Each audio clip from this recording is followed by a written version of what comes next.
This podcast is brought to you by the Podtower, hosted by the Watchtower database. Visit youtube.com/thepodtower for informative, hilarious DC animation-themed podcasts and live streams every week. And check out the Watchtower database for DCAU video essays, timelines, fan theories, and more. And please, enjoy the show.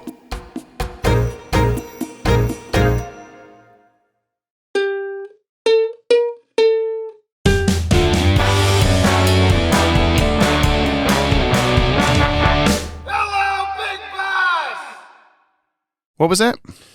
Get him. Just get him. Get him. To the Get him. Greek. Starring a grooming man. What? Wasn't that a thing? What's his name? I honestly only know the movie title. I know nothing about it. Oh, okay. Welcome to episode 96 of Jump on the Bat-Wagon. I'm James from the Watchtower Database YouTube channel, and I'm here to show my good buddy... And I'm Brian. That's his full name. The entire DC animated universe from start to finish for the very first time in the controversial airdate order.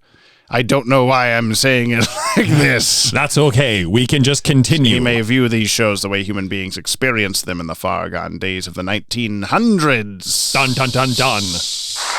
We recommend you watch today's DCAU episode. Commit. We recommend you watch today's DCAU episode before listening to this podcast to get the full experience out of our discussion. At the time of this recording, I don't have a watch on me. 2:59 p.m. Thank you. Superman the Animated Series is streaming on Max. My dog, he's right, He's literally right here under our feet. And available on DVD and Blu-ray. Right here, literally under my feet. Rose, I'm so sorry you don't have your name. Today we're watching Tools of the Trade. Beginning Jump on the Bat-Wagon Season 6, a.k.a. the year 1997. You know, I realized I legitimately didn't do this on purpose, but because the seasons of Jump on the Bat-Wagon, that are in quotations because they're very loose seasons, are one number behind the year, like Season 1, 1992, Season 2, 1993. Yeah. The seasons of Jump on the Bat-Wagon also coincidentally represent how old I was. So we're in season James is 6 years old, except I wouldn't turn 6 quite yet, but we'll count it. This aired Saturday, February 1st, 1997, 9 a.m. on Kids WB. I almost said Fox Kids. My teeth went toward the F sound. I skipped a little. My teeth went to the F. Your teeth went to that sound. Yeah, the F. My teeth. How do you make an F sound? With my lips and my mouth and my tongue. My teeth are inconsequential. I disagree. I don't think you could make the F sound without teeth. I just had this idea of your teeth doing this like airplane director thing where they just kind of started twisting rudders and shifting moving in your around. mouth. Yeah. How do you make the F sound, dumbass? This aired number 12, produced number 12. Whoa! God! This was written by Mark Evanier, one of 2 DCAU writing credits. That sounds like a position someone would have. The Evanier? Yeah. I was reading his name. We just did a video for Halloween about where he is mentioned several times, and I was originally saying his name is Mark Evanier. It seems like that's what it would be. But then I looked up an interview with him where he's like, hello, I'm Mark Evanier. I'm like, oh, that's way less cool. But whatever. Sorry, Mark, if you're listening to this. He was the prior assistant and eventual biographer for Jack Kirby, creator of Darkseid and Etrigan the Demon for DC, as well as co-creator or creator of Thor, The Fantastic Four, Black Panther, Captain America, and many others for Marvel Comics. Wow. This is directed by Kurt Gaeda, who previously directed Last Son of Krypton, Feeding Time, and Stolen Memories. Music is by Christopher Carter. We were just talking about him because he just retweeted me. He previously composed Lockup and Catwalk for btas, as well as Fun and Games and A Little Piece of Home. And animation is by Coco/Dong Yang. Sweet. Who previously animated 43 episodes of btas, as well as Lasak, which is how I've been abbreviating Last Son of Krypton. I don't want to type the whole thing. Feeding Time, Stolen Bread, and The Main Man Parts 1 through 2. Sick. And we're going to go watch it now. Yeah. After we tell people what we're drinking. Oh my God. This is the bad part about doing these live, like in-person podcasts back to back, because we have to do push-ups in the same day, and I don't want to do that. It's okay. We're going to be good at this. And I guess listener, you too can join in the fun. Yeah. This is from Vitz. Vitz bought 3 Yoppie beds. Again? Vitz? Not again. Well, I guess again. He bought one before. Let's make sure we're balancing our bodies. Let's do squats instead of push-ups, he says.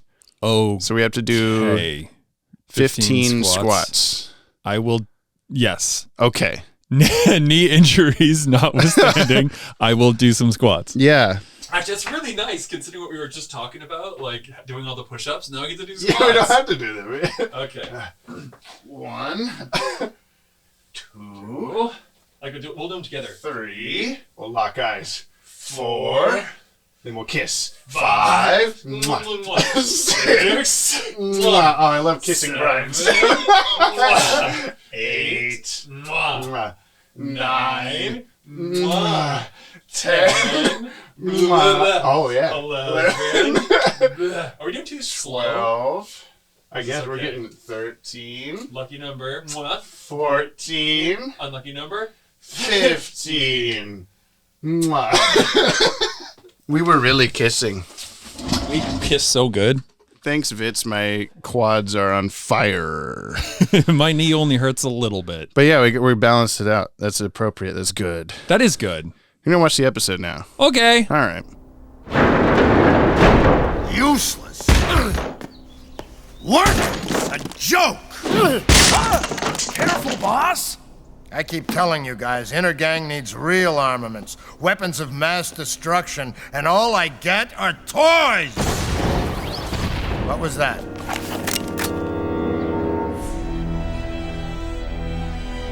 Who are you?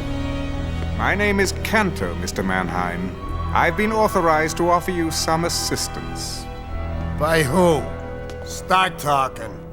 Please put away your so-called weapons. I can assure you they're quite unnecessary. I come bearing gifts. Hey, Brian. Hey, what? Oh, it can't get any better than that. Remember how we're going to do a live podcast in front of human beings that aren't dogs? Oh, do I ever? Yes, I do remember. I remember. Do you remember? We're doing it on March 9th. Yeah, I was about to ask if you remembered what day and where it was. March 9th. Eugene, Oregon. Oh, yeah. Big Bus. Big Bus. We're rebranding Big Bus as Eugene just for the temporary. Yeah, we came up with a really cool pseudonym, Eugene. It's like you, the listener. And one of you might be named Gene. Yeah, you might be wearing jeans. Or you might be wearing jeans. Yeah. I was going to try to shove it into some kind of like, gee, nobody came to this or something. But no, if you want to go to that, we're watching the WF episode that Brian doesn't know about, even though I think someone already kind of showed him what it says, but he already forgot. Then go to the Google form in the description of this episode. And it should be pretty short URL if it's a place where you can't actually click URLs, such as most places, because places are stupid. Yeah. Fill out the form. So fill out the form and let us know, like, definitely, hey, I'm going to move heaven and earth to be there, or whatever made up realm, like Earth, you would like to Middle move. Earth. Yeah. Middle Earth. Move the middle of the Earth. If you're like, hey, I'm going to really try to make it to this, there's an option for that. And if you're LexCorp, looking at you, LexCorp. They care. They care enough to go to fill out our form and say, hell no, they're not going to be there. Yeah. So great. Thanks for that. I mean, I love LexCorp. On record, so they don't kill me. But please be very purposeful with the "I'm definitely coming," because that's kind of what we're basing the like attendance off of. And if you don't know for sure yet, much like a Facebook group or event where you would press maybe or whatever, then there is that for the maybe. But we prefer yeses or nos kind of a deal. Anyway, that's we just want to make sure we mention that every time because we need to know pretty soon if you want to come to that. And Scotty Cameron, I believe it was, had asked if we were doing a streaming Zoomy version of that. And you had a very specific thought on that when we first planned it. So yeah, no, that was something that we did. We talked about the idea of like, oh, should we stream this? Should we do this, that, the other? But then that would also like, that would pretty much take away from the whole live stream because then it's like, oh, well, I'll totally be at attendance. And yes, I understand that would be more accessible for people. And I think that's something that we can do in the near future. But this is something that we just wanted to try of like, you know what? Let's just do an in-person thing. So this is not to be streamed to audience. This is a get yourself to Big Bus and of course, come hang out with us. If you don't come to this, it's not like you don't get to listen to that podcast episode. It'll still come out. But it'll be it's a special event experience. Come see our mouths move. Right now you just have to imagine them. You have to imagine what Brian looks like at all times. They've never technically shown Brian's real face. It's always been a stand-in, someone else, you know? Yeah. It's just for the lore of it. That whole giant, I'm only 5'2". We put a ad in the paper, because that's what all the kids do these days. We said, we need big man. Big man showed up. Big Mandy. From Big Bus. Big Mandy, it was his name. And he sat down, he said, what do you want me to do? I said, hold this martini glass or whatever you were holding. I mean, Big Mandy was holding. And we'll take a picture and I'll pretend it's Brian. Yes. So, you know. Anyway, come hang out with us, though. Yes, please. That would be super cool because I want to meet you guys. I don't get to have interactions with most people. So I want to like see you there and give you a cupcake or whatever. Bring us tea bags. Bring us your favorite tea. I don't know. Ooh, I would trade. We'll drink all of the tea. We'll put all the tea bags you bring into one pot together and drink this horrible Frankenstein monster tea. Yeah. What did you expect? Off the rails? Yeah. But yeah, Scotty, so sorry about that. You're just going to have to come and hang out with us on like probably spring break. Yeah. Right? March 9th. I don't know. Just come hang out. It's fine. It's all good. We can talk about metal. It'll be awesome. Yes. We can talk about Transformers and Saw and whatever else you like to talk about. You're what? Transformers and Saw are both made of metal. Let's go. Let's move on. Back to the episode. Send in the yaps. Okay. Those funny yaps. Okay. I'll send them here. Are they here in person? I'm gonna send them. They're like a boy band. Yap yap yap. Oh. Yap yap yap. It's like Did you just roll the Y on that? You rolled the N on your 9 the other day in your push-ups. I was like, what the hell is that? This is normal. Don't worry about it. Dirty yap. That's what I was trying to think of in sync. Yap yap yap. Everyone else gets this, but you. I don't get this, but me. I know. Tell me what happened in Tools of the Trade. Okay. If you're wondering, I am. You're what? What you just wondering. You missed it. Listen to the synopsis. The short summary, which is sometimes kind of long. Today, I'll make it short. Mm-hmm. Eyebrows and Kimmy's sister are detectives. Yes, they are. I do gotta say, what were their names? Dan Turpin and Maggie Sawyer. Okay, so Dan Turpin's got eyebrows. And Maggie Sawyer's Kimmy's sister, apparently. She looks a lot like Kimmy's sister. You'll have to show me a picture. Yeah. So otherwise I won't believe you. You're lying. Do you want me to pull it up now or later? Later. Okay. So there's some bad guys who there's this crime group and they're really getting down, making crime happen. Down with the crime. They're down with the crime. But Superman keeps foiling their plan, including stopping Tank from Bank. Or the other way around. I'm not sure. Stopping Bank from Tank. Next week on Superman stops the song Tank from playing. Goes up to the jukebox and just unplugs it. Then some mysterious figure shows up and is like, hey, crime gang, I see you need help. Here's weapons. Mm-hmm. And they're like, where are weapons from? And he's like, don't worry about it. And so the crime gang starts to do really bad things, including messing up Superman and his day. And then Superman and the Turpentine, Maggie and Turpentine. Terrible Turpentine, they call it. Yeah, that's true. What was it? Terrible Turpin. They did actually. Yeah. Like it with her line of, he's handing in his badge. If I had a dime for every time he's handed in his badge, I'd make Lex Luthor look like a pauper. And I'm like, he'd have to be sitting there going like, here's my badge, here's my badge, here's my badge, here's my badge. Like, he didn't even be close. Like, I know it's an exaggeration, but for God's sake. For God's sakes, be literal. Yeah, come on, Maggie. Kimmy sister. Maggie. What's her name? Maggie what? Sawyer. Maggie Sawyer? Today's Maggie Sawyer, mean stride. Okay, so anyway, the bad guys are now heavily outfitted with weapons that can even hurt Superman. But Turpentine comes through and he helps out Superman in a pinch. And he cleans up Turpentine. And then the bad guy, the baddest boss guy, whose name I can't remember either. This is why I need to take notes. Wait, there's several hierarchy levels of baddest guy in this episode. The crime high guy. So Bruno Mannheim with the green suit? Yeah.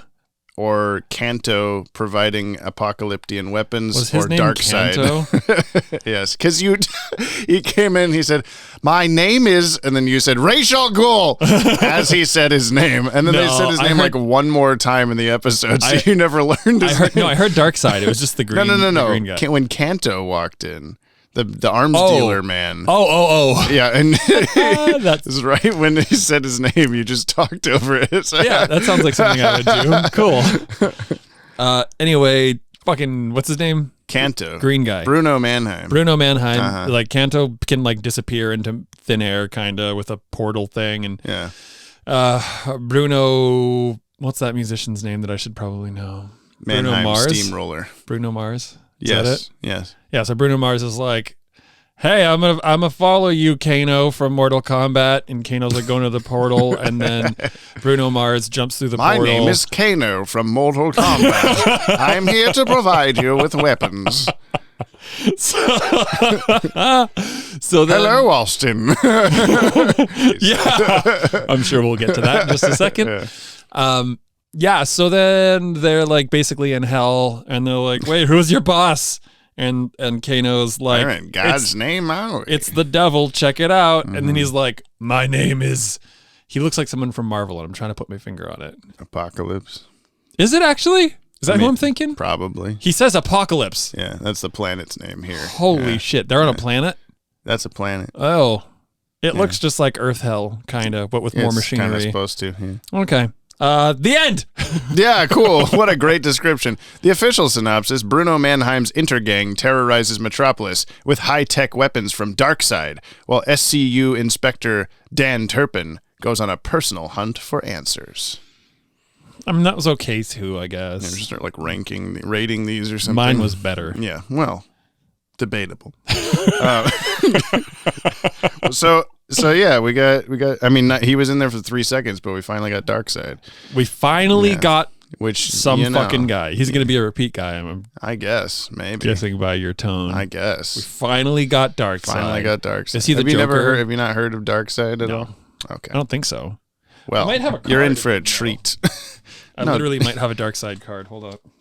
Aren't they all Marvel cards? 90%. You might have an Apocalypse card. Throughout. I think I might. Watch the episode. Yeah, we watched an episode. It was good. It was good. You just passed him, I think. No way. No, that's Archangel. Never mind. Anyway, yeah, not a terrible episode, but also just kind of happened, I think. It kind of felt like Stolen Memories in that it's like, oh man, can you stop flipping pages loudly? There's Apocalypse. Yep, there he is. You mean Darkseid. I still think I might have a Darkseid. I just don't know where it is. There's Dark Angel. You can cut this all out, Jamie. I'll cut some of it, yeah. And you've got like Ken Griffey Jr. top right or some shit like that. What is that? Why do you just have one baseball card? It's a shiny Olympics 1992 dream card. I legitimately wonder if this is worth any money. Oh yeah, gold medal. Anyway, this episode was fine. It felt to me like the Brainiac one in that it's like, oh damn, big shit's going down, but it just kind of existed. Like, it didn't feel very high stakes. I know it wasn't necessarily like, I think maybe it's felt that way because I know Darkseid's going to be at the end of this. That's the reveal, is Darkseid's behind the weapons and whatever. Why is he doing that? Who knows? Maybe we'll find out. But the whole episode is just kind of like, oh, another big gun you have, huh? Well, let me try it on Super. It didn't work. Oh, I see this one's a big gun. Like, I don't know. It was fine, but... Oh, Grandma, what big gun you have? The better to shoot Superman with. And it was like... Perhaps even Superman could be hurt by this one. I gotta say, I think my favorite 8 seconds of Superman the Animated Series happened in this episode. Where he threw a ball of light? It was Superman gets blasted out of the sky with these light balls, and he catches himself on an invisible wall in the middle of the sky. He just goes, stop, with his arms, and then he stops. And then he flies back straight towards these guys in their line of fire again, shooting their light balls. And then he like flies by 7 of them, dodges one, and then catches the next one, throws it at the building, nearly blows these guys up, puts a hole in the roof of the building, and then he it wasn't light punching, it was light baseballing. It was light Ken Griffey Jr. Yeah, there you go. We'll get to that. He returned the light ball. Foul on the play. Foul on the play. That's what they say. A ref blows a whistle and throws a card. I don't know. It was fine. There's not a lot to talk about with this one. I'm guessing you just don't like this one very much. I don't hate it. Kimmy's sister's in it, dude. Have some respect. I'm so sorry. I do. Okay, that is a good aspect. It also introduces Dan Turpin and Maggie Sawyer, who will be like... Are they repeats as well? The Gordon Bullock of this show, essentially. What? Yeah. They'll come back quite a bit. Oh my God. Although not the Gordon Bullock representatives you might think, because Dan Turpin was essentially like Bullock with big eyebrows. He had some extreme eyebrows. He's the first shot you see of him is like 2 seconds of him driving a car, and you just went, he has your eyebrows. And I was like, I'll take it. Do you know what I'm talking about with that? What, just big eyebrows? I don't want to give away anything. Oh, the ones I was drawing. Well, the Halloween video will be out by the time people are listening to this. Oh, okay, cool. The Etra James eyebrows. Is that Kimmy's sister? Yeah, hold on. I got to get her with that haircut. People don't care. I don't know. Introduces a lot of characters. We got Bruno Mannheim again from the Toyman episode, doing more of a... Yeah, okay. Yeah, I see it. That's like if you were to animate a picture of her. Put her in a trench coat, yeah. Yeah. Everyone just imagine Maggie Sawyer as a real person for the flip of this. Yeah, there was some, I can't like talk about the stuff I liked really until we get to the categories of things we talk about, but okay. The animation was fine. You were talking about the Superman floaty wall stop. The same episode at the start, he's fighting the tank and he's like pulling on the tank while flying. And he went, how does pulling work while flying? And I was just thinking, just let it go. I don't fucking know. Superman can fly, but he can also stop his momentum. You know, there's been a theory. I don't know if it's ever been actually discussed in comics because there's millions of comics. I've never read all of them, you know, but that Superman's flight is actually telekinesis. Like he can pick himself up. Like he can use it, but he can only like do like self telekinesis, auto telekinesis. Yeah, auto telekinesis. That's because so that way he can like move himself in any direction. Where does he pick himself up from?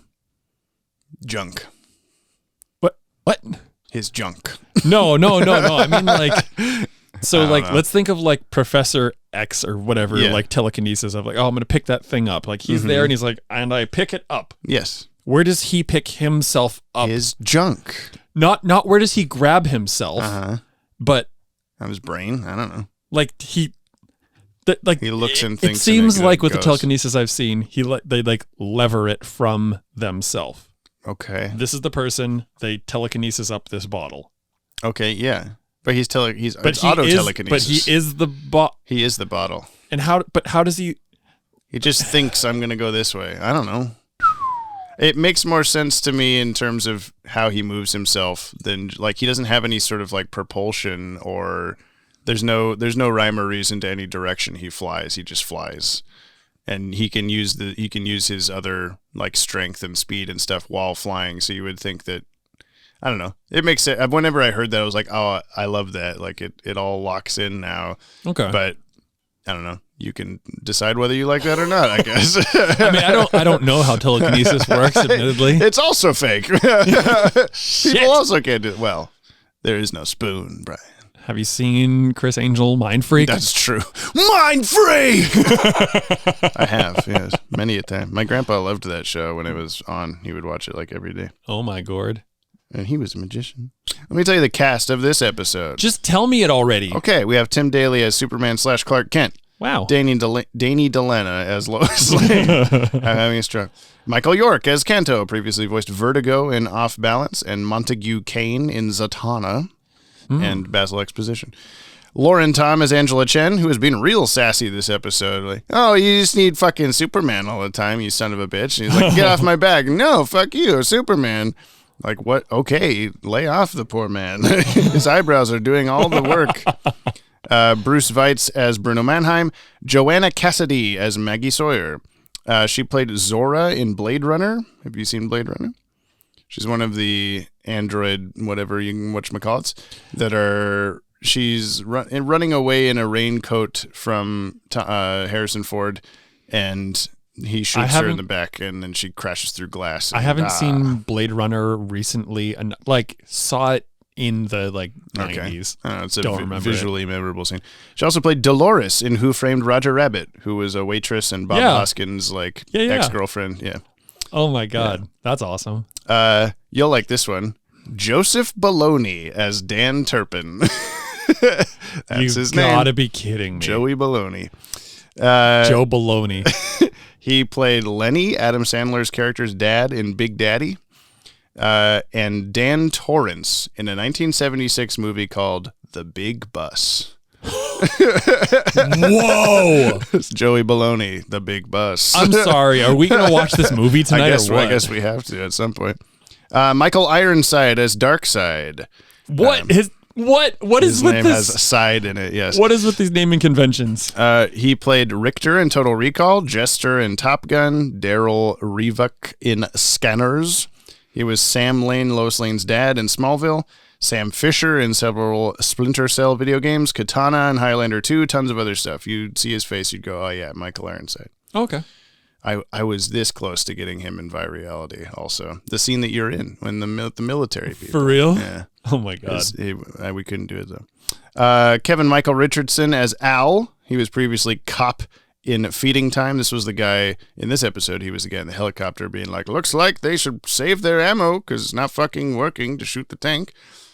In Feeding Time, he was, oh no, he wasn't Cop in Feeding Time. He was Cop in the Toyman episode. He's like, oh, well, got his mask in a bag at the end of the episode. And Phil Hayes as Blaine, who I think was his balding, but not balding, second in command dude standing by his chair all the time. Yeah, okay.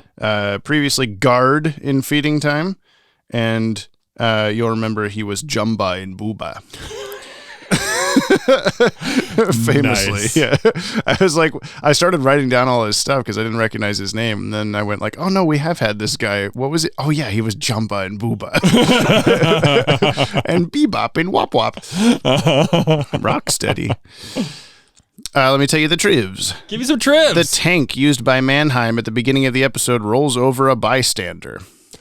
Did not notice that at all. I might have to go back and look at that. Darkseid's introduction is similar to that of Ra's al Ghul in the Batman the Animated Series episode Off Balance, as they both appear at the very end, teasing more serious threats to come. Both episodes feature Michael York as the story's primary villain. You almost said fecal. Fecal Michael. I want to see this. I want to see this tank rolling over. Yeah, I know. Can we? Yeah, let's bring it up. Joey, can you pull that up? God, that whole hot dog scene. Oh, yeah, the guy is just oh, man, the gold exchange. What do they got in there? Gold? You'd have to get gold, and then they turn around, there's a tank, and he squeezes the hot dog right out of the hot dog bun. He sure does. It's got to be right here, right? Rolls over the hot dog cart. Oh! That guy could have gotten out of the way, but he ran right close. To it. It's close, yeah. It was at... well, I was going to tell them the time code. It's too late. 1:40. Oh wait, I see. I was looking at the wrong thing. It's not it's not the very It's end. 19 minutes into the episode. There's an overhead shot a bunch of the bank with the little ant people. Oh, That's excellent. Is it just ants. one? It looks like it was going to be more. At least 2, if not almost there was 3. going to be there was going to be more. Yeah, if that held for like a second longer. The character Dan Turpin, visually modeled after the character's creator, Jack Kirby. His first appearance in the episode Tools of the Trade also marks the first series appearance of the Fourth World characters and concepts that were Jack Kirby's major modern DC Comics creations. Fourth World? Yeah, so I'm trying to remember the exact... It's the multiverse? No, it's like beginnings of the universe, Big Bang, whatever, start of time. There's all sorts of stuff in DC mythos of like various lords and old gods and things like that. And then eventually all of those die. So like Darkseid and his affiliates and all this stuff are like, they're all just a bunch of aliens and none of them are actual gods, but they just are like, I'm so fucking powerful. So I'm gods. Oh. Yeah. That's why he's like, which god do you mean? I'm Basil Exposition. Dan Turpin mentions Mannheim's ugly mitts, a reference to Mannheim's nickname in the comics, Ugly. So we have terrible Turpin and ugly Mannheim. And then the shot of Superman catching Turpin and Sawyer's car after it fell off the cliff is highly reminiscent of the cover of Action Comics #1, Superman's first appearance in comics. Oh, yeah. But That's like in a city, right? Yeah, there's people running away and stuff. Yeah. You know what we didn't talk about? What? Master Hands from Super Smash Brothers. Yeah, we got stuff to say still. Okay. I was going to get to that in Keen Effects, which is now Keen Effects in this episode, that shot of Superman with his red eyes in the dark. That is a really good shot. I'm sure is. people talk about that a lot. It's a famously screenshot shot or whatever. And then, what's the past tense of screenshot? Screenshot. Screenshot Ted. That's what they call him. Yeah, the big hands and all the other glowy shit that Kanto gives them had some cool bloom. But Orlando Bloom. Is there any chance that wasn't a direct inspiration for Master Hands from Super Smash Brothers? I mean, which came first? That. When was Super Smash Brothers released? Brian's looking on his phone, looking for what year Super Smash Bros. Came out. It's right now. The answer is 99. Damn, okay. That's very close. Yeah, I mean, this was before, so. And this was 97? Yeah. They were probably in works, like, roughly around the same time. Yeah, creating the game, yeah. Shit. Superman inspired. Although those are probably weapons from the comics. I don't know. The big gun with the circle thing that when they're shooting balls of light at him, will come back in eventually. Hooray! Yeah. Well, that's the podcast, folks. Just this is an episode. I don't know. You don't I didn't like love this it. one, huh? Well, I didn't hate it. It's just kind of happens for me. Like I wish because Darkseid was in the end of it that it's like a canonically critical episode to watch or whatever. But it's just not super exciting. Yeah, I liked it. Yeah. It wasn't a bad episode, but you're right. It was a lot of like, oh no, there's a problem. Here, bad guys, have a gun. Yeah. Oh, Superman beat the gun. Here, bad guys, have another gun. Yeah. Oh, Superman beat the gun. Yep. Here, bad guys. There's a train again and another train. And Let's so many talk about that poor train conductor and how she was probably on last week's episode being like, man, you wouldn't believe this bridge got blown up, but somehow we managed to get over it. And then this week, like the whole freaking like raised rail gets. And this week I was transporting Nazis and Nazis in their Nazi gold. Yeah. And yeah, the big hands. Is it the big hands that crush the bridge? What happens? I don't remember. Yeah. You just punches through. Master Yeah, punches hands. through the bridge. Yeah. And then it just dominoes. The whole thing. The whole just fucking crashes thing. down. Yeah. Yeah, we're still in Keen Effects technically. The glowy blue gun. Yeah, the bloody glue gun, and then it glued red later. It did because It was Superman glow blue. laser-eyed it. Yeah, it was glow blue, and then it became glow red. I like how Kanto just got away so easily. He's like, well, things are happening. I'm going to leave. Superman does nothing to stop him. He just casually walks into his portal. Well, as another one of those situations of like, I guess you were saying like Superman's like new to this. What's he gonna do? He doesn't like know what to prioritize. Yeah, his buddy got kind of flattened by some boxes, and he's like, the bad guys are walking away.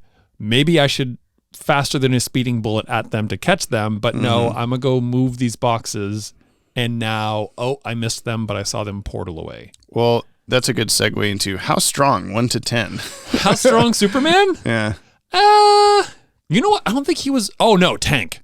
He beat the Tank. He also broke that man's fingers. Oh, he broke the shit out of that guy's fingers, didn't he? So I'd say that's a good 7 or 8 or something. I'd get the Tank, he jerking off the Tank. He just like punched pieces off it like it was a cracker. It was like a gingerbread tank. Oh, he was like, rather than like one uppercutting and knocking the whole barrel off, he's like eating it like you would a pretzel. It was stick or Lobo something. eating that pipe. Yeah, but it was Superman like punching a little bit tank. off the end. Yeah. A little bit off the end. A little bit off the end. You would expect he'd punch it and it would like bend or dent, but instead it just breaks right off. And then he goes to the hatch and same thing. Then he picks it up off the ground and drops it like 10,000 feet. And you're like, those guys are jelly in there. And they open it up and they're like, oh man, I'm frustrated that you did that. Yeah, they get dropped however far that was.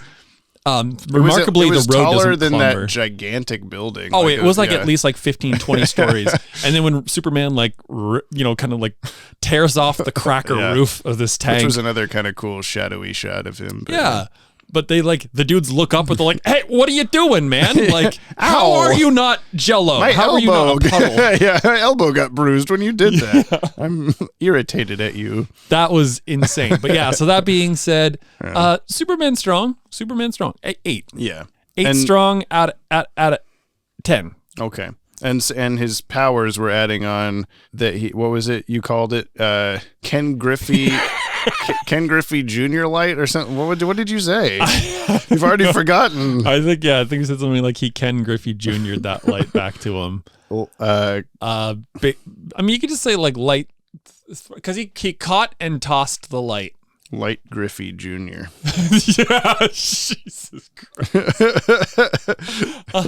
And that's in Tools of the Trade. You know, he also he saved that power line from falling on the railroad. Yeah. No, the electricity tower, and he was fine with it. Which he was the just electricity, like, oh man. That's as much, like that's one of those high, best, what do they call them? The high something lines.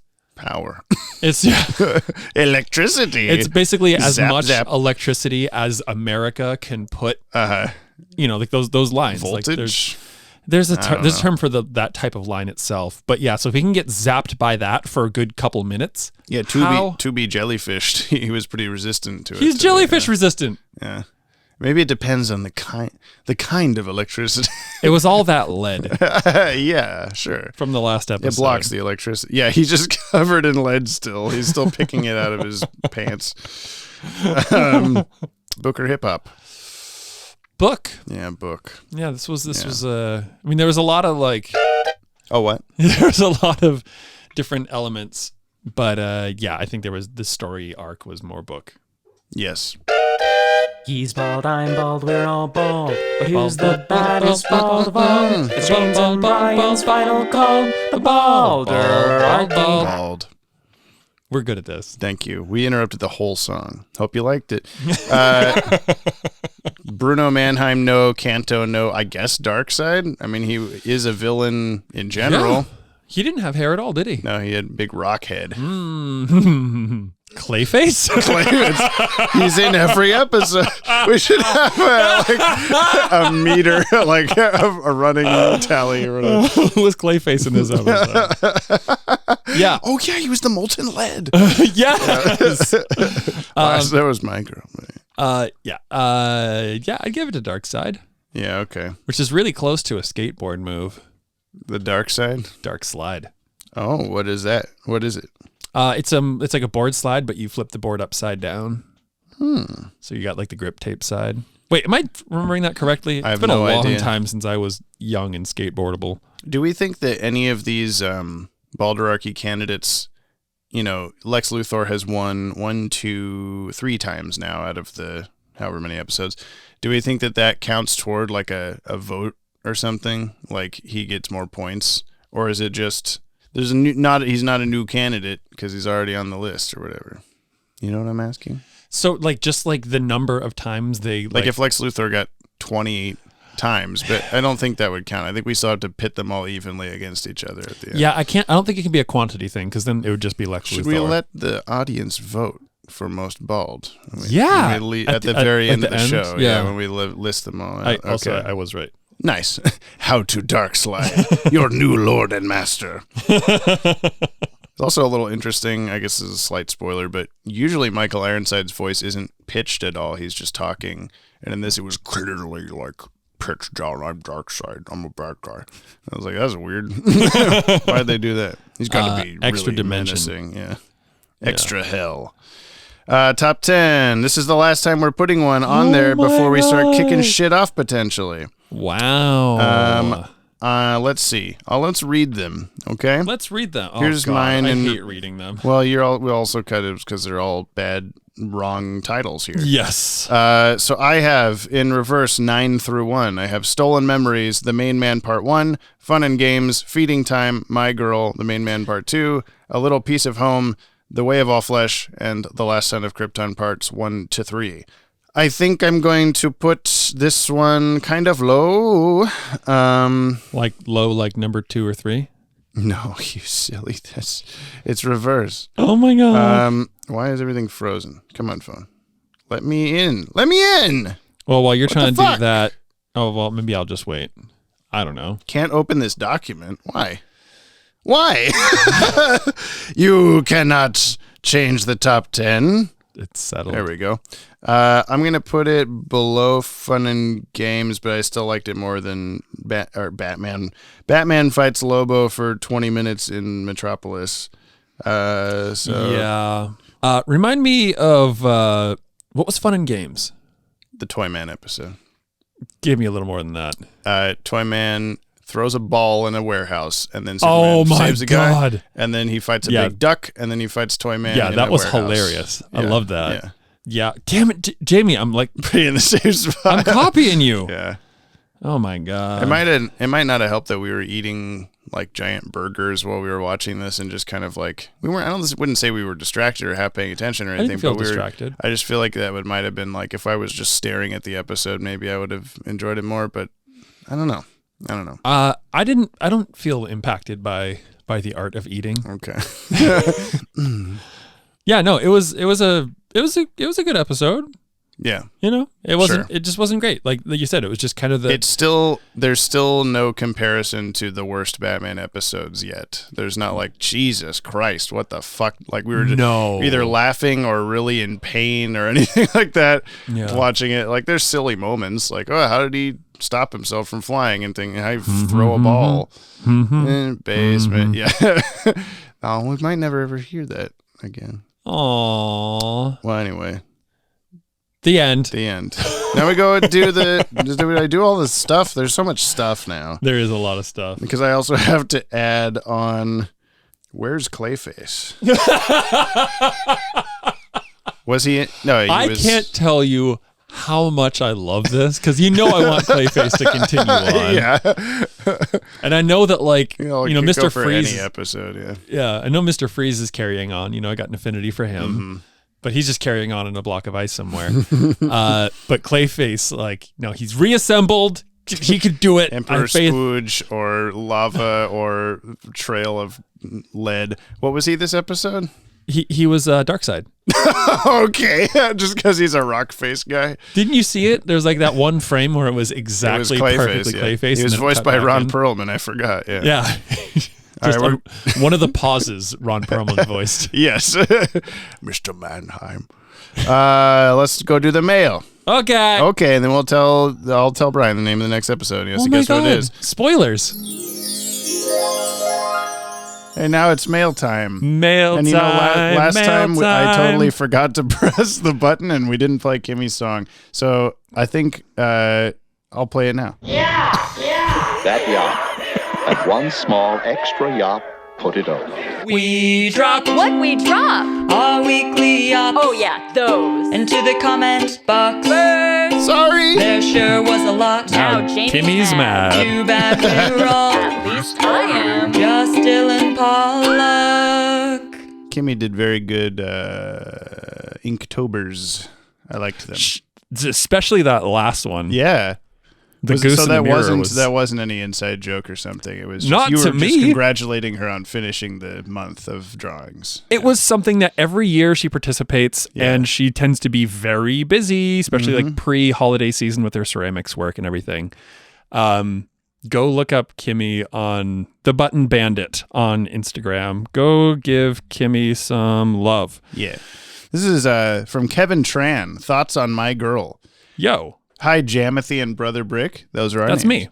This is my first time writing in. This is my first serious complete watch through of the DCAU. I've seen most of the shows, but I'm finally knocking off episodes I've never seen of BTAS, STAS, Batman Beyond, etc. I'm still working on BTAS. I'm on Shadow of the Bat Part 2 as of this email, but I wanted to catch up and write a greetings to you Yoppie dudes.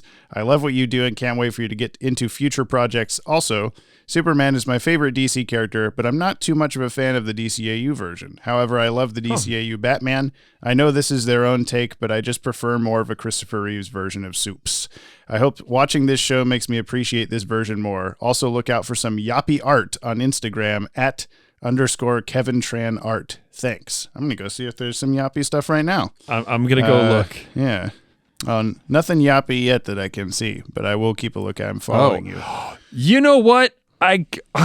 Well, I mean, there's plenty of art here that's good. There's amazing art, and I've been on the cusp of this one for weeks. Kevin, I want to apologize. Jamie, I need your approval on this one. I'm just going to put you right on the spot. What? I saw the follow and I was like, oh, is this a listener or something? And I went and looked, immediately was like, oh shit, that's really good. And like unlooked and just like went back and like haven't been to the page because spoilers are a thing. Yeah. Is this page spoilery? Like, should I would be say not this following? this all looks very comic booky. Like this, I don't see anything.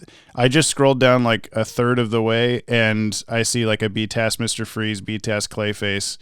I don't see anything that we haven't already watched, so you should be good. Okay. I mean, there's stuff in general like, oh, the Flash exists, you know, that we haven't gotten to yet, but it's not like you're going to be like, oh no, now the episode is ruined or something. So I want to know what this bear is about.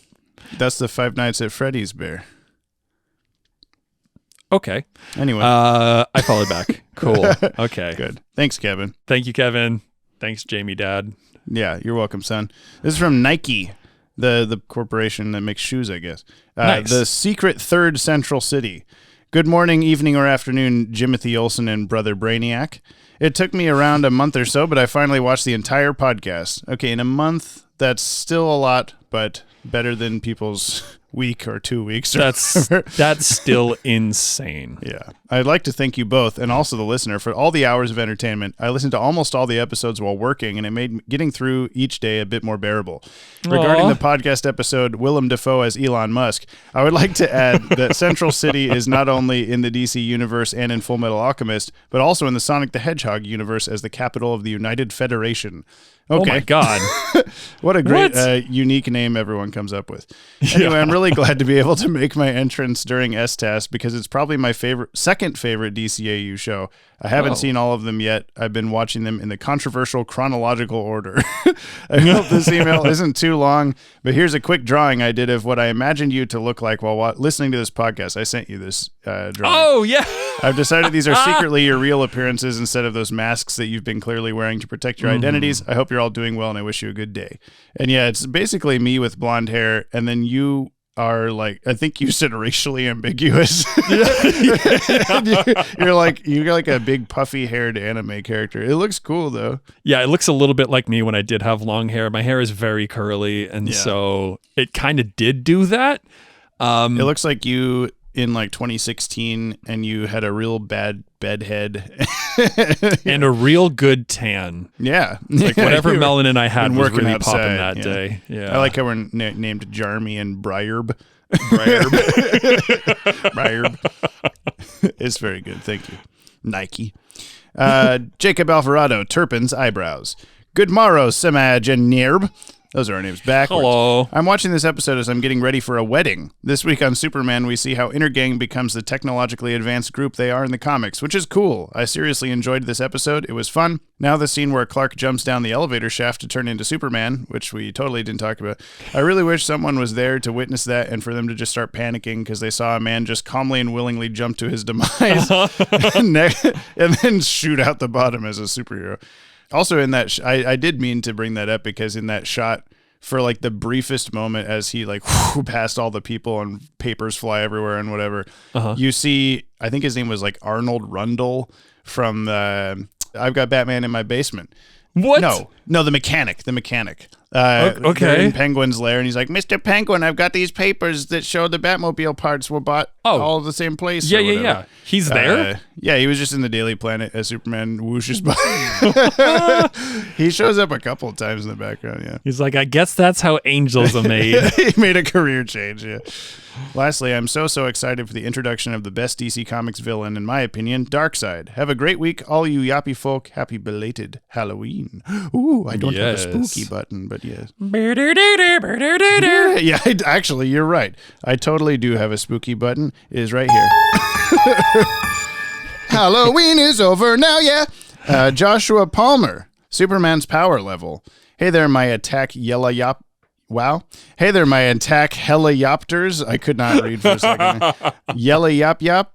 I'm breaking from tradition a bit, as I didn't think making a song about Superman and 9/11 would be the best idea. And as soon as I finished editing last episode, I texted Brian and said, "Oh no, because you were making those predictions before we had these songs. So you're like, my prediction is that it's gonna be Batman stops 9/11." Isn't that amazing? I'm really good at this. I made a song about Superman's power level, which maybe is a segment you guys are doing now. I don't have a SoundCloud, but I'm planning on posting these songs in a YouTube playlist called the Bat-Wagon B-Sides. I'll let you know once I've got that up and running. Yes, please do. And remember, if you belly flop and drop your Yop Pop on the desktop, stop at the Yop Pop shop at the closest truck stop and top your Yop Pop off. Josh. Okay, I'll play Superman's power level. Well done, Jamie. I know, I'm surprised I made it through that part. How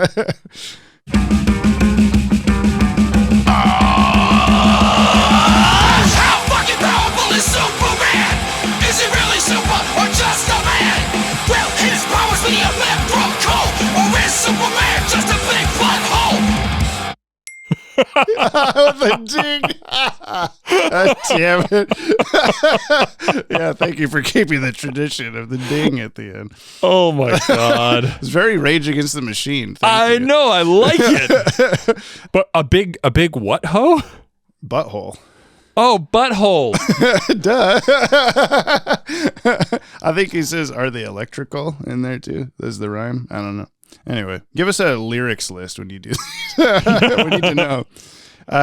Yeah, well, I thought about that because we have introduced that segment, and because we recorded in bulk, there will be 2 more episodes where we won't be doing this. But I had the idea we should start, if we're doing the power level 1 through 10, we should rate it like we did the usefulness, where we give it like an object from the episode or something. Okay. Because it was a little bit lackluster to be like, I'll give him a 3. Now moving on to the next thing. So, cool. If you're cool with that, yeah. I'm happy to go back to that convention. Okay, this is from Brad. This needs to end. Brad. I think it's far past time this topic was put to rest. I'm going to give you the complete list.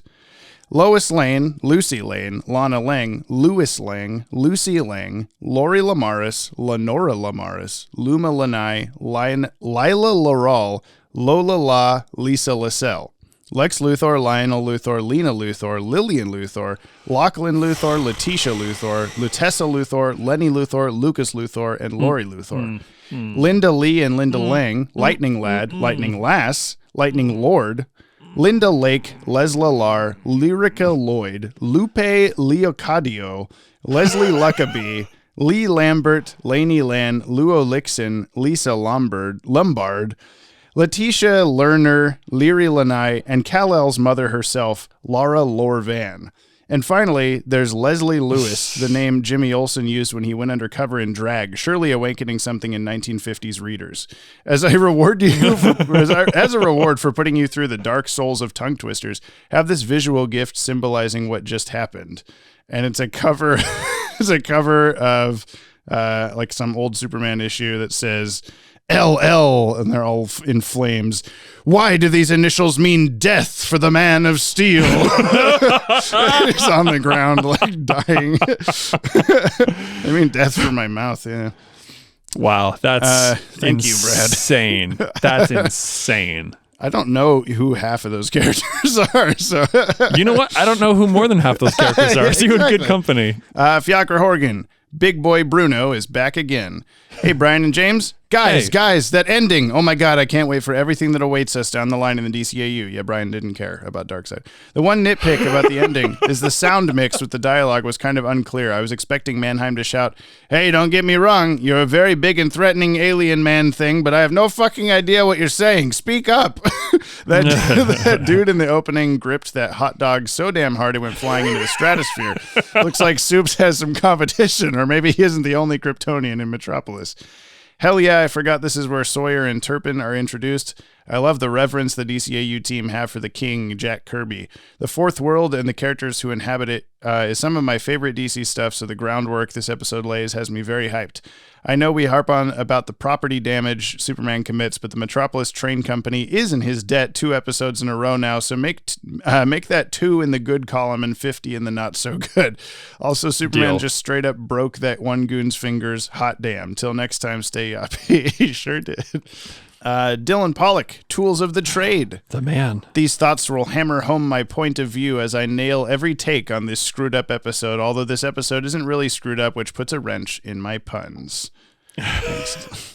All right, it's time for the thoughts of the week from Dylan Pollock on Tools of the Trade, or these shoes give you big, raw energy feet. And you know what they say about guys with big, raw energy feet? I don't know. I just thought that went along with the giant, weird, raw energy hands.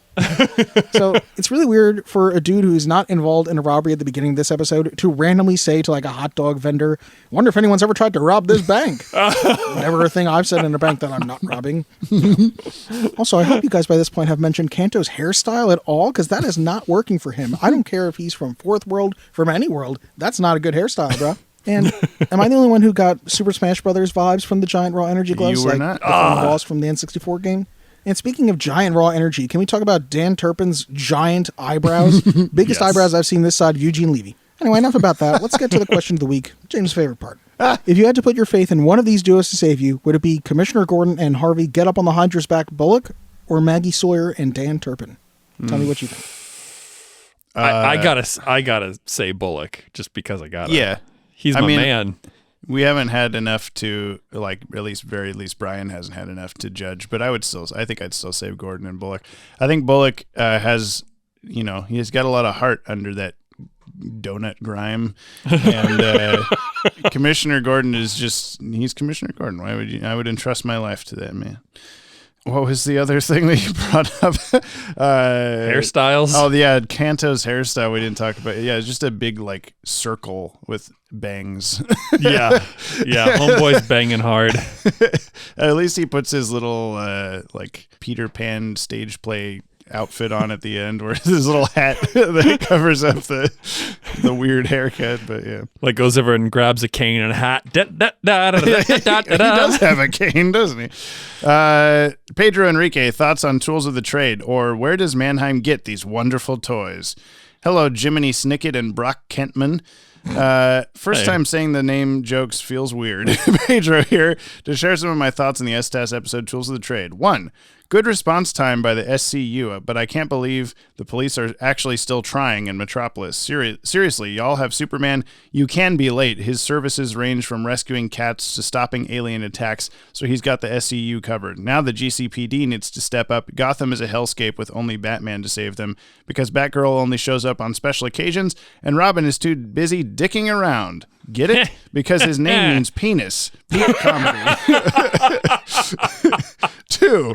Were Lois and Clark just casually driving to the gold exchange, or were they informed of the robbery? How the hell does news travel so fast in this town? Somehow Lois beat Superman to the robbery, and he has super duper speed. Yeah, I guess we didn't think about that. Yeah. Did Kanto just explode out of existence? Why did his leaving sound like someone used an explosion.mp3? Also, he really just gave these dudes gloves featuring the most basic shit Green Lantern does with his ring.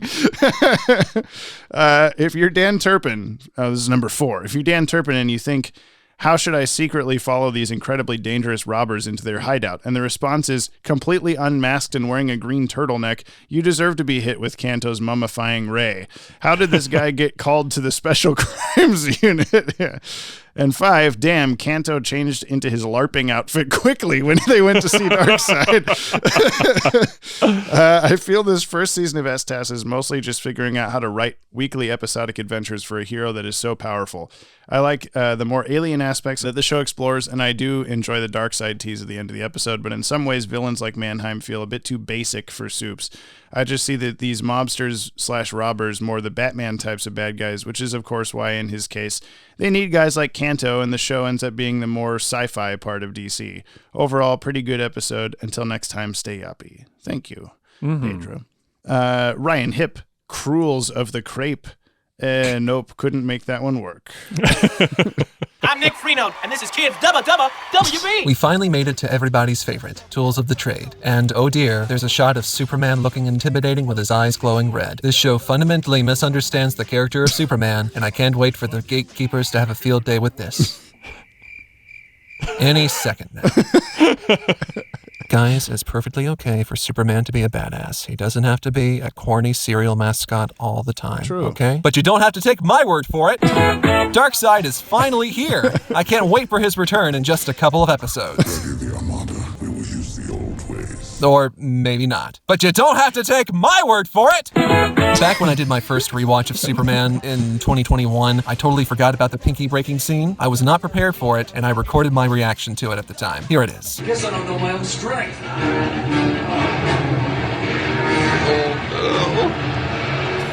Oh my God! Oh no!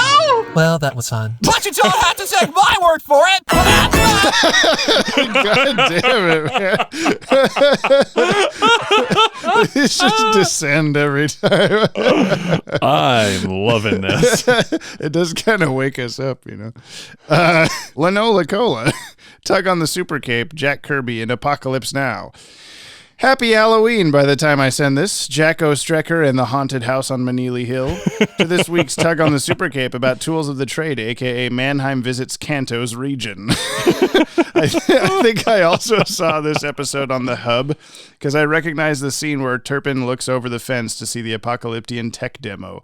I didn't even realize that this was the introduction to Darkseid, voiced by the amazing Michael Ironside, and Apocalypse. I guess it's more than fitting to include a Jack Kirby homage in Dan Turpin.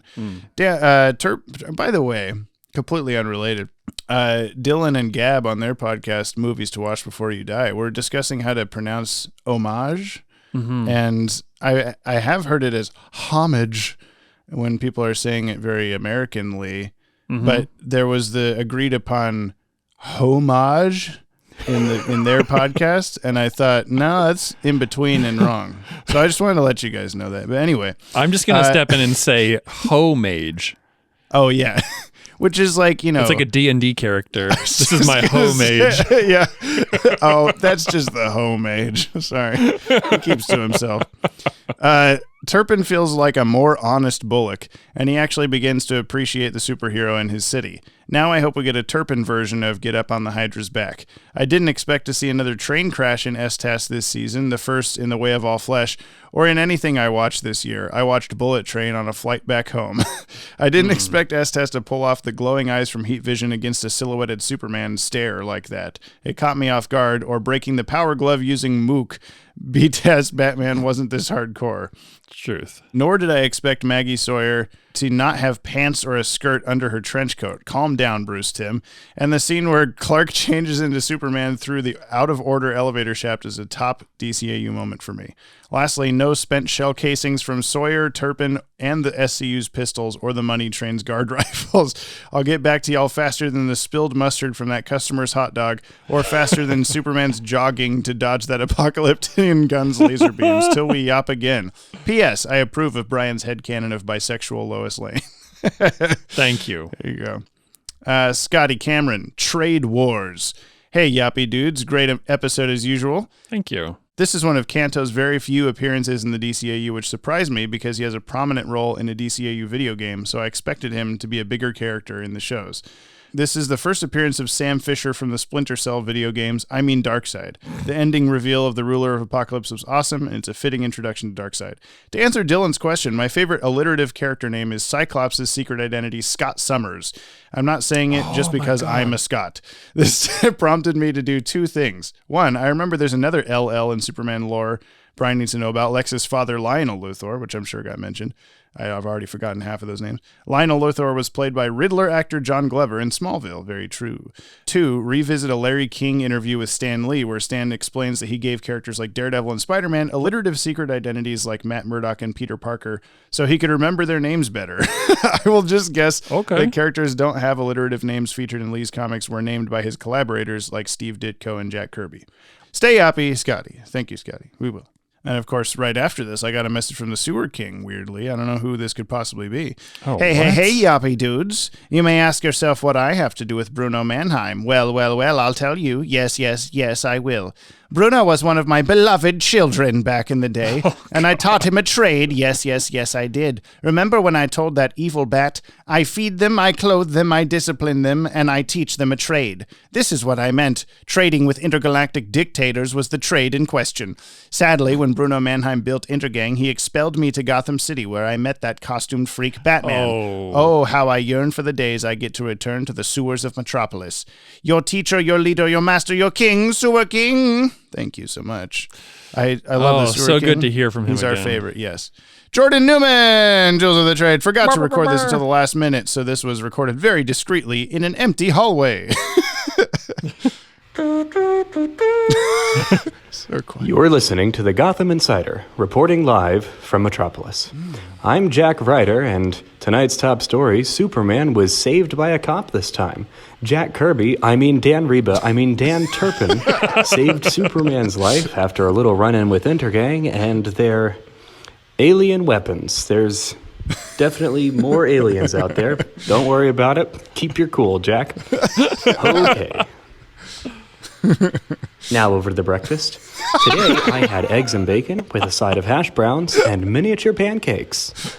Never apologize for loving your fandom and try to stay optimistic. Did you see that I was on Instagram or Facebook or something? He posted a picture of a breakfast that looked really delicious, and I just commented, now over to the breakfast. Yes. Yeah, you did. I did see that. Thank you, Jordan. Dino-faced individual is our last email. Regarding the Brother Brick stuff from last week, I'll attach a video. Oh, that's the Lego thingy. A video of his mention, Brother Brick in Discworld. The person saying the name adds wit at the end. That's just an old way of saying present, in case you didn't know. Okay. Cool. Brother Brigwit, Brother Broom, bring in the tome. Now, for the spell of power, brother, Pencil Head. Is that Eric Idle? It sounds very similar. Yeah, I don't know. So a Discworld must be a non-Lego related thing. I guess that was all that was coming up for Brother Brick. Wow. The Brothers Brick. Thank you for sharing. This is comment submitted by Shakespeare from Space Hell, Canto voice for James. I am... how do I do this? Austin, your weapons all ready. Okay. I am Canto, envoy of Darkseid's will.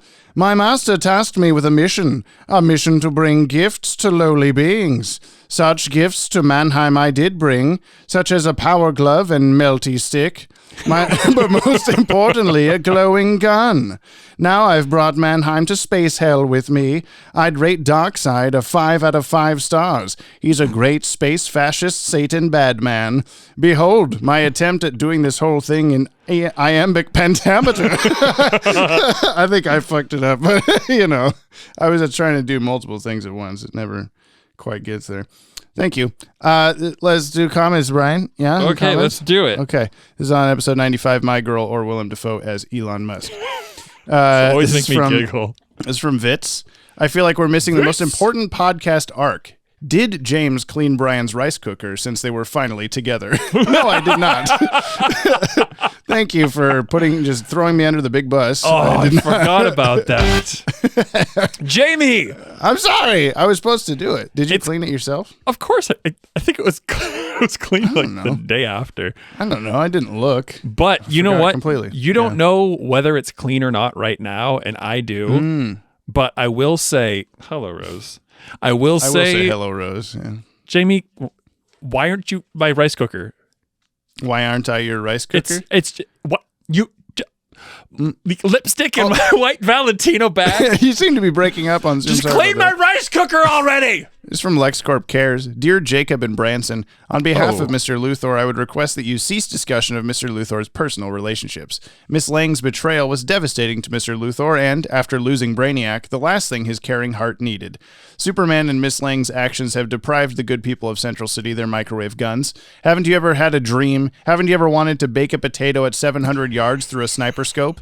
It's an inspiration to everyone to see Lex facing these repeated tragedies and still putting his tiny pinky ring on like the rest of us. Thank you in advance for your discretion. LexCorp. P.S. It's a shame to see Jack Ryder spouting the pro-Superman sentiment. We expected better from you, Jack Ryan. Thank you. LexCorp, I appreciate your words, but as I'm sure you are well aware with legal discourse, I'm going to need to see the cease and desist letter in writing. You can send it to my law office. We'll give you the information in the description. 69 Little Red Wagon on the corner of Big Bus, Oregon. Well, that's our address. It needs to be sent to my legal representation. The P.O. box. Thank you. Banana Man says okay. Okay. Hell yeah. The Banana Baby says goo goo gaga. Translation: Father, where have you been? I've spent weeks, months searching for you. But all I've found in this strange place is my uncle, my brother, my Lord and Savior Dylan Potluck, and a strange man who keeps yelling big ol' whoosh and flying away. I'm so glad you're okay. Banana Man never applied to that, but you know. Oh, well, I mean, I'm sure he's going to get back to it. Yeah. Banana Boy said, no, not, yes, it's okay. Oh, okay. Okay. And then an evil Banana Man said, unacceptable! With a lemon next to it. Oh. Interesting. Wait. Yeah, you got it. Unacceptable! I was just doing a lower energy version. Now, we have a new addition that I think has finally melted me. This is Nam Ananab, which is Banana Man backwards, and it says KO.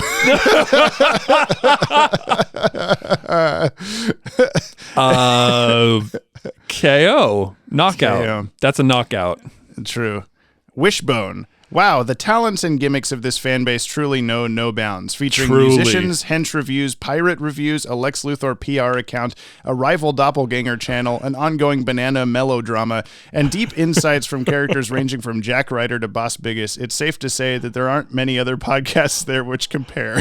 I'll just stay content with being a talentless normal dude who says this was a great podcast episode and keep it up. Thank you. You know what? Sometimes those are the best comments. Yes. Batgirl Fangirl. Hey. Okay. Are we now going to reach out like the giant pair of hands of raw energy from Apocalypse as seen in episode Tools of the Trade? The four-fingered ones. Let's break into the gold exchange that looks like it's made of solid gold, to me at least. Very fancy. With a giant tank by swinging the gun thingy like a demolition ball. I don't think Intergang read the instruction manual. Nope. I'm not the most fashionable person, but really, Mannheim, a pea green suit? Maybe someone else can chime in if it's a good look. Another episode, another train in jeopardy. If only Superman was there with a convenient length of track, maybe he couldn't hear it happen with his super hearing. Wait a minute. The bad guys have got magical giant hands, yet they move the bags of money from the train into their van one bag at a time. Oh, whoa! Like it is, yeah. Yep. Okay. When we saw Kanto and Mannheim jump through the boom tube, that's the portal. Kanto was wearing a suit and tie. Then on Apocalypse, he's dressed up as a medieval minstrel for some reason. Again, is this a good look? I don't know. Anywho, Mannheim then asks, "Where are we?" So he didn't ask that whilst Kanto was getting dressed. Maybe the boom tube puts different clothes on him. I don't know. A really fun episode that I really enjoyed watching. These episodes continue to impress and entertain me. I'm looking forward to seeing more of Maggie Sawyer and Daniel Turpin in the future. Oh yes, you made a good choice with the T. Keen podcast, guys. 5 stars and 5 handy giant pairs of hands. Thank you. PG tips. Which related, Batman the Animated Series podcast. Brian, what British listeners do we have? James, Batgirl, Fangirl, and that's it. And I replied, I knew I'd draw you out. I got a pretty similar message from him as well. And then I said, obviously, well, you're not British, or we would have mentioned you. Duh. Obviously. Who also did he told me that I need to check into Long Halloween. Oh, yeah. Mm-hmm. And he did, the story's gone, but he made his pumpkin look like that. Oh, that's pretty cool. And I was like, his that's cool. Batman mouth. Yeah. Yeah, I think you could read that. Sick. It's a good classic Batman story. Mega Man. If we want to go over more LLs, Superman's mom is Lara Lorvan, and there's also Lightning Lad, Lightning Lass, and Lightning Lord. There was even a comic where some random scientist was upset that Superman didn't care about her, even though she had LL initials. That's cool. Also, it's funny coming from Mega Man. Yeah, I know Mega it's not Man. an LL, but still like alliteration. Scarlowy 1. When you get to the point that you're covering multiple shows, you shouldn't tell Brian what show the next episode is, so he has to guess the plot of the episode and what show it is. Fuck that.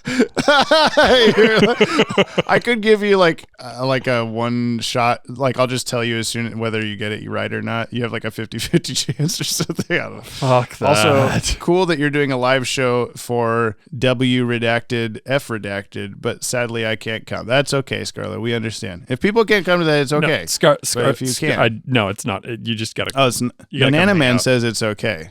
Oh well, if Banana Man says it's okay, it's okay. He has the okay power. Mark Aquino, Tools of the Trade, or My Arms Dealer is the missing fifth Beatle, or Hail to the King, baby, or And Suddenly There Came a Dark Side. The writer of this episode was longtime animation veteran Mark Evanier. He's been involved with a whole lot of cartoons over the past 40 to 50 years, but I mainly know him as the showrunner of Garfield and Friends and the writer of all 121 episodes of it. What? For real? I had no idea. Yeah. I know this because I'm an unironic Garfield fan. Go ahead and roast me, but to quote old Jack Ryder himself, never apologize for loving your fandom. Yeah, that's I used to watch the hell out of the Garfield cartoon. Yeah, I watched Garfield a decent Boy, amount. did I ever hate Nermal. Not as much as Garfield did, but just like, not my favorite character. Some like College Humor skit I saw on Instagram that was like, I am the anti-Garfield. I hate lasagna and love Mondays. Or anywho, I really dig this episode, dealing with a topic that lots of people have debated about for years, that if you've got someone like Superman around, police and local authorities probably feel inadequate and useless. In his defense, it's not like he's got an easy time of it either, what with Mannheim's gang using otherworldly alien weaponry, such as the Master Hand from Super Smash Brothers. By the way, Bruno and Intergang were a major part of the recent third season of the excellent Superman and Lois TV show that you should all watch, except for Brian. There's aspects of the show that spoil STAS episodes he hasn't seen yet, so until you've seen those episodes, don't watch it, Brian. Okay, fine. Also, and like you were going to. I know. Also, another day, another train-related catastrophe. It should be a recurring segment at this point, to be honest. How many trains were killed? Yeah. How many train? 1 through 10. Of course, I gave it 1 train. Of course, this episode introduces STAS's answer to Harvey Bullock, Inspector Dan Turpin, who is, yes, based on the king of comics himself, Jack motherfucking Kirby. And I love that he's written like a Stan and Jack character. It's so great. But obviously, speaking of Kirby, we get introduced to many aspects of the DC universe that he created. Boom tubes, those are the tunnely things that Beatles cosplayer Kanto enters and exits from. The planet Apocalypse, and of course, the big bad, the biggest bad of the DC universe, goddamn motherfucking Darkseid. What? It's, you know how everyone's like, oh my God, Darkseid, oh my God. And like, Yeah, cool, yeah. you get it. I'm so happy for you. It means nothing. It was just a guy. It was but just some guy. everyone's, I don't know. It's Clayface, you said. It's a spoiler, right? Like, obviously, What? this guy's supposed to be the biggest, baddest villain ever, whatever. Sure. Yeah. I don't know. Well, so I guess I would say to the listener, if we get a similar like fan loved character or something, don't go too ham on the like, holy shit, this is the best thing, because you'll build up the hype for Brian that may not pay off and otherwise, you know what I'm saying? I'm going to put this like, at the bottom of my list. Any Darkseid Yeah. episode just immediately going to be worse than On Leather Wings. Yeah, absolutely. I feel you. It's definitely interesting that a villain as major as him gets so quickly introduced in just the last 30 seconds of the episode. But who cares? This is it. We're past the threshold now. Darkseid's been established. The DCAU will never be the same. Yeah, Great, yeah, thanks. Keep doing it. Yeah. Boss Biggest Bear. I'm reading it. Boss Biggest Bear is the number one Thanks, podcast Jamie. host in this year multiverse of ours. John Hancock and Beanbag Plushie. Praise for our Lord. Lord and Savior, Dylan Pollock. Keep up the great work on your own podcast. Remember to tell Kat that she rules. That's you. That's your name. Beanbag Plushie. Likewise, his loyal disciples, all the names. And of course, all the awesome sauce listeners of this Yoppie community of ours, you're all the absolute best. Don't you forget that. I really dug the new Watchtower database video. It strikes a perfect balance of informative and funny, as any great video you guys make. Everyone who isn't Bri, go check it out if you haven't already. Yeah. I was going to mention something about that. The video isn't performing super well, and we're assuming that's because of like Halloween time. Everyone's really busy and going to parties and trick-or-treating and all this. So I don't have time for YouTube right now. So please go watch that if you haven't yet and you're listening to this. Change up your thumbnail, make it more clickbaity. Oh, that's what we always do. And then there's the like two people that go like, how many fucking times are you going to change the thumbnail? Like, enough to make people click on it. That's the whole goddamn point, you idiot. I was watching a video on YouTube that was like a bunch of like major creators talking about their thumbnail creation and how like a lot of them will have like 3 to 5 in the pocket before the video goes live. Yeah. That's the problem we have right now is like we're getting the videos out. You're done maybe like a day or two beforehand, and then I just like and make the thumbnail. Hold up. Dogs. I got you this. Brian is fireman carrying.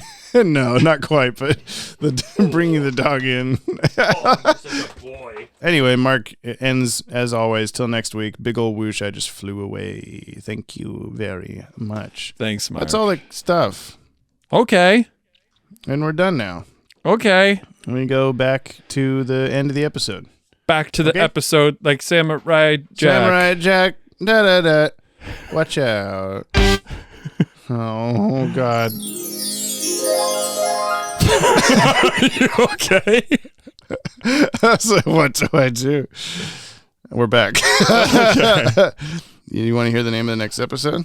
I don't know if I want to hear it, but I feel like you will anyway. There it is. Yeah. Mm-hmm. You can't stop me. Can't Can't stop me. The next episode is called Two's a Crowd. Isn't it Three's a Crowd? Not in this. Oh, Batman and No, wait. Superman and Rob. I'll say it's a returning villain for the first time, I think, maybe. Other than, Brainiac technically returned or whatever. And Bruno Mannheim just returned. Oh. It's a returning villain for Clayface. Oh, You can't prove me wrong. It could just be Clayface. He might be in this. You're going to spend every episode just like, where is he? Where's Clayface? Come on. No, I'm just going to let it come to me. Two-Face! I was just going to say, wait a second. No. Oh, God, can I have a hint? There are two people occupying one people. Is this going to be, wait, no. What? It's not Squeak and Gnaw, right? Like it's the ventriloquist. Two people occupying one. Yeah, there's not a way to guess it. I'm probably. Yeah, it's Parasite though. The returning villain is Parasite. Oh, okay. Yeah. Superman v Parasite. Oh yeah. Superman's got Giardia. What is that? A parasite. Wow. Yes. Then there's two of them in him. That's why there's two's a crowd. Two's a crowd. Mm-hmm. I mean, is that like, two people in one body? Mm-hmm. Because he's a parasite. But how? We'll find out soon. Parasite goes Thanks for into, listening, everybody. to Clark Kent's water cup that he leaves on his thing. Goes into Clark Kent's water cup. Yeah, and then he drinks it, and he's like, "To the crowd!" Oh no! I wish that they had to say the name of the episode. That's when Kanto delivered the guns. They're tools of the trade, you might say. The main man, part 1's here to rough you up. I know last time we fought, I said main man part 1, so this must make this the main man part 2. Who's gonna rough you up? This time, Bastich, it's in a Roman numeral. It's different.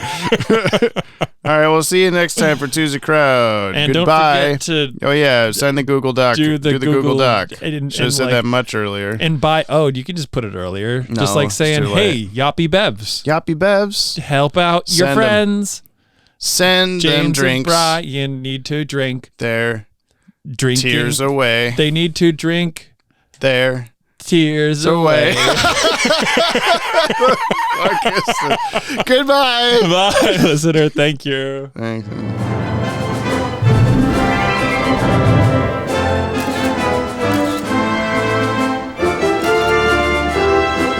So tell us, where's Mannheim?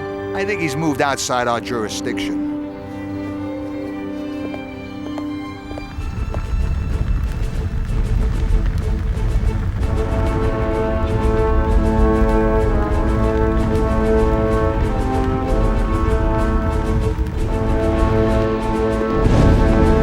Where in God's name are we? That depends. Which god are you talking about? Listen, buddy, I'm through with these games. I want some answers. You're gonna tell me who you work for? Welcome to Apocalypse, Mr. Mannheim. Who are you? Your new lord and master. You may call me Darkseid.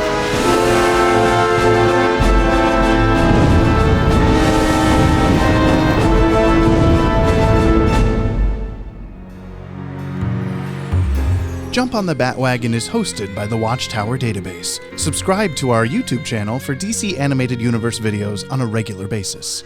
This podcast is edited and produced by yours truly, James Strecker. Musical themes by Kimmy, Cooney Phoenix, Viltsu, Eric LeBeau, Jordan Blumen, my mother, and of course, my smooth co-host, Brian, Brother Broderick Meneely. To buy us a Yoppie beverage and hear your name read in a future episode, or to nab yourself a Yoppie Dude t-shirt, please visit the links in today's show notes. Thank you for supporting the show. You can hear more on today's DCAU episode by checking out our friends over on the DCAU Review and Timm Talk podcasts. Please leave us a 5-star review on your app of choice. You'll damn well hear it read on the show. If you'd like to reach out to us like the fire hand at the end of The Cat and the Claw Part 2, you can email batwagonpod@gmail.com or leave a comment on the Podtower. New episodes of Jump on the Bat-Wagon are released Fridays on all your favorite podcast feeds and watchtowerdatabase.com.